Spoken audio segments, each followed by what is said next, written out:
El sistema de tribunales penales de Mississippi. A continuación se describen los pasos básicos por los que pasa una persona acusada de un delito en el sistema de tribunales de justicia penal de Mississippi desde el arresto inicial del delincuente hasta su sentencia. Este video es una breve descripción y no constituye un consejo legal. Le recomendamos que cualquier pregunta que tenga sobre su caso en el tribunal penal o el caso de alguien para quien está buscando información, se dirija a su abogado designado por el tribunal o a un abogado por cuyos servicios esté pagando. Ahora, repasemos cada paso del proceso. El delito. Para que alguien ingrese por primera vez al sistema de tribunales penales de Mississippi, primero debe ser acusado de un delito. No es necesario que el individuo haya cometido un delito, la agencia policial que lo arresta simplemente debe tener una sospecha razonable de que la persona arrestada era el delincuente. El arresto. Un arresto es el acto de aprehender y poner bajo custodia a una persona, es decir, capturarla y detenerla en una cárcel de la ciudad o del condado hasta que se pueda recopilar más información sobre el delito y se puedan tomar decisiones sobre los próximos pasos en el proceso legal. El arresto también puede deberse a la emisión de una orden judicial. Reserva. El arrestado es llevado a una comisaría y fichado. El reserva incluye que le tomen una fotografía y sus huellas dactilares, además de que le hagan muchas preguntas sobre lo que sucedió que condujo al arresto, su historial personal y su estado de ánimo. Se inicia inmediatamente una investigación sobre sus antecedentes penales, pruebas o testigos. La mayoría de los abogados con licencia le recomendarán en este momento que permanezca en silencio y no proporcione ninguna información porque puede contar con que todo lo que diga será utilizado en su contra. Cuando se le permita hacer su única llamada, es mejor llamar a un familiar confiable o a un abogado porque sabrán dónde y cómo comunicarse con usted y podrán comunicarse en su nombre. Las compañías de fianzas y los abogados no siempre aceptan llamadas por cobrar, que es la única forma en que los arrestados pueden llamar. No es recomendable llamar a un amigo, pareja o cualquier persona involucrada en el delito. Detención. En el momento en que se toma la decisión de detenerlo en la cárcel, sus derechos se vuelven mucho más limitados. Si aún no ha hecho su única llamada, puede hacerlo mientras está detenido. Utilice este tiempo para comprender los cargos en su contra y sus próximos pasos, ya sea que incluya una fianza o una comparecencia ante el tribunal. Aunque es difícil, es el momento de tener paciencia. Los siguientes pasos varían, dependiendo del tipo de delito, la gravedad del mismo y el lugar donde ocurrió. Audiencias y comparecencias.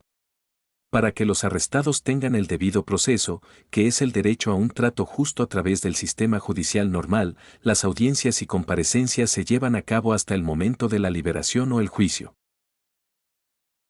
Ejemplos de audiencias importantes incluyen la comparecencia inicial, también llamada primera comparecencia, lectura de cargos, audiencia preliminar y audiencia de fianza. El oficial que lo arrestó, la cárcel, el abogado o el tribunal le informarán al arrestado cuándo y dónde presentarse en las audiencias. El aviso podría estar en papel sin que se lo comuniquen en persona. Corresponde al tribunal decidir si las audiencias se llevan a cabo personalmente en una sala, por teléfono o por videoconferencia. Comparecencia inicial. También llamada primera comparecencia, es la primera vez que el arrestado comparecerá ante un juez. La comparecencia inicial ocurre dentro de 24 a 48 horas con excepciones si el arrestado está en la cárcel y posiblemente más si el arrestado está fuera de la cárcel bajo fianza. En la comparecencia inicial, el juez revisa la información del informe policial como el nombre, la dirección y el presunto delito cometido del detenido. A continuación, el juez informa al detenido de las acusaciones en su contra. El juez puede liberar al detenido si las pruebas en su contra son débiles, pero si existen pruebas suficientes, se establece la fianza. Si previamente se había establecido una fianza, el juez puede reconsiderar el establecimiento de una nueva fianza. El juez también informa al detenido sobre el derecho a guardar silencio y el derecho a tener un abogado. La comparecencia inicial no es el momento en que el acusado se declara culpable, sea culpable o no, y si se le hacen preguntas, las respuestas deben ser sí o no. Existe una excepción a no declarar culpabilidad en la comparecencia inicial porque a veces la comparecencia inicial puede ser la única comparecencia para delitos menores menos graves. La lectura de cargos. La lectura de cargos puede ser una comparecencia inicial si es la primera vez que un acusado ve a un juez en su caso. Por lo general, también es la primera vez para los acusados que no fueron arrestados pero recibieron una citación o requerimiento. Si el acusado no tiene un abogado, el tribunal puede asignarle uno. Si aún no se ha establecido la fianza, se aborda en la audiencia del Tribunal de Lectura de Cargos, y si se solicita, el juez puede revisar la fianza y cambiarla o mantenerla igual. Algunos lectura de cargos son similares a una primera comparecencia cuando se presentan la fianza, los derechos y los alegatos. Un juez preguntará al acusado si comprende los cargos penales en su contra. Este no es el momento de discutir ni decir nada. Sí o no debe ser la única respuesta. Algunos lectura de cargos son más formales debido a cargos formales presentados por el fiscal o el gran jurado. Se puede pedir al demandado que se declare culpable. En algunos lectura de cargos más formal, el acusado recibe una copia de los cargos penales formales presentados ante el tribunal. Después de que el juez informe al acusado de sus derechos, el acusado o su abogado se declararán culpables de los cargos. Hay 3 opciones de declaración de culpabilidad. El acusado puede decir que es culpable, no culpable o no impugnado, lo que significa que no impugna los cargos pero no admite su culpabilidad. Audiencia preliminar. La audiencia preliminar solo se lleva a cabo si el acusado dijo que no era culpable durante la lectura de cargos o la audiencia judicial inicial y, por lo general, dentro de los 30 días. Piense en ello como un proceso de selección para reunir pruebas, informes de testigos e informes de incidentes para determinar si el caso debe ir a juicio.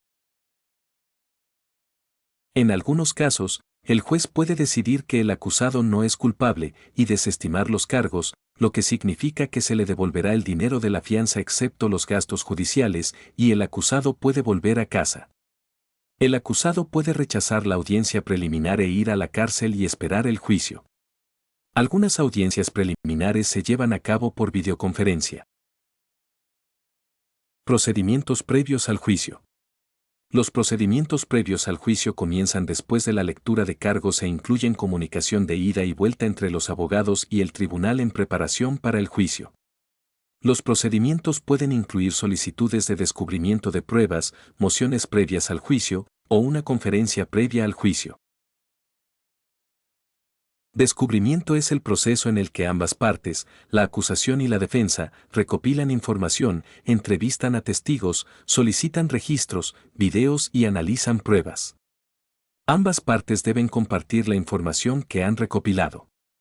Esta información no incluye conversaciones entre el arrestado y su abogado. Las mociones previas al juicio son solicitudes formales de algún tipo de acción por parte del tribunal.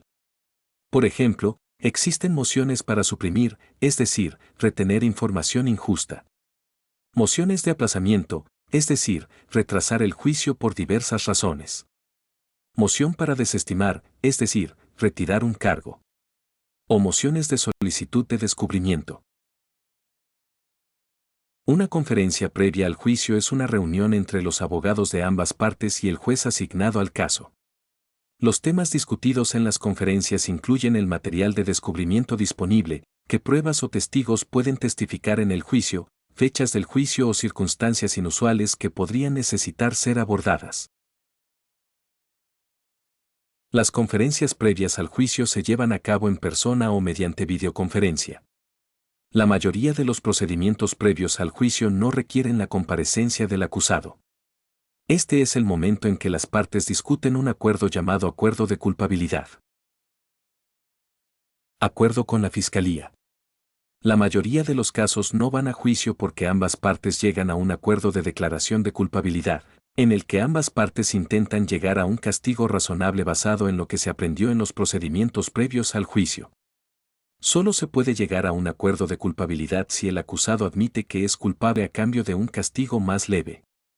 La razón por la que deben admitir su culpabilidad es porque no sería justo castigar a alguien que afirma que no es culpable. Si no se llega a un acuerdo de culpabilidad, el caso se lleva a juicio. Juicio. El juicio es donde ambas partes en un tribunal comparten su información frente a un juez o un jurado. Hay un orden establecido y reglas sobre cómo se presenta la información, y el juez se asegura de que se sigan las reglas. En un juicio penal, el fiscal presenta pruebas y testimonios de testigos para intentar demostrar más allá de toda duda razonable que el acusado cometió el delito. El abogado del acusado presenta pruebas y testigos para demostrar que el acusado no cometió el delito. Después de escuchar todas las pruebas, el juez o el jurado decide el veredicto si la persona es culpable o inocente. Si se selecciona un jurado, se denomina juicio conjurado. Si un tribunal tiene solo un juez que escucha a ambas partes, se llama juicio de bancas. Si el acusado es declarado inocente, es absuelto porque no había pruebas suficientes en su contra y pronto sale de la cárcel o bajo fianza. Si se les declara culpables, el siguiente paso es la sentencia. Sentencia. La sentencia es el castigo que el juez decide que debe recibir la persona. Los jueces utilizan pautas de sentencia escritas por Mississippi para sugerir un castigo justo por el delito. Las sentencias pueden incluir una combinación de pena de cárcel o prisión, libertad.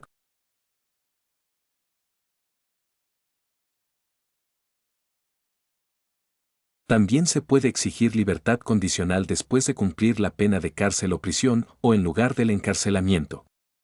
Permite que el acusado regrese a la comunidad bajo reglas o condiciones específicas, tales como restricción de quién o dónde puede visitar el acusado, posible monitoreo con pulsera en el tobillo, reportarse a un centro de tratamiento o a un oficial de libertad condicional.